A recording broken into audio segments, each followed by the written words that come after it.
ఈరోజు మనం బీరకాయ ఎగ్ కర్రీ చేసుకుందాం. ఇప్పుడు తొక్కలు తీసి ముక్కలుగా కట్ చేసి పెట్టుకుందాం.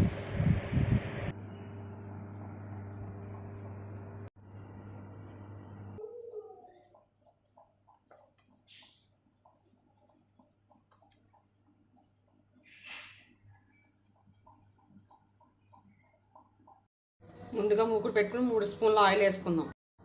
ఆయిల్ వేడెక్కింది. ముందుగా కట్ చేసుకున్న ఉల్లిపాయలు, పచ్చిమిరపకాయలు మనం వేసుకున్నాం.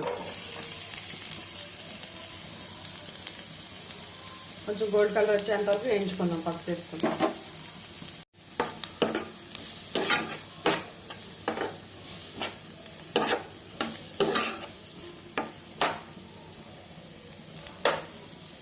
ఉల్లిపాయలు వేగిపోయాయి. ఇప్పుడు మనం ముందుగా కట్ చేసి పెట్టుకున్న బీరకాయ ముక్కలు వేసుకుందాం.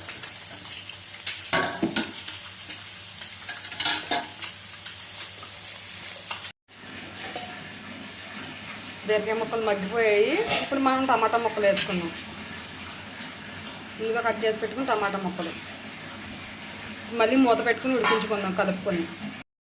ముక్కలు మగ్గిపోయాయి. ఇప్పుడు మనం కారం, ఉప్పు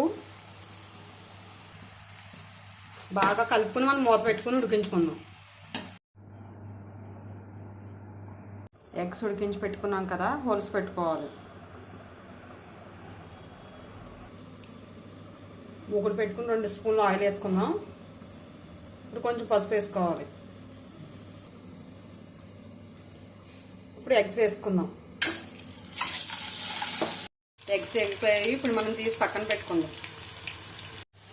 ఎగ్స్ వేసుకుని ఉడికించుకుందాం.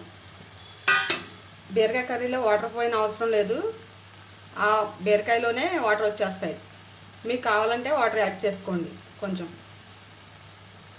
ఇప్పుడు మనం కర్రీ ఉడికిందని చూసుకుందాం. కర్రీ ఉడికిపోయింది.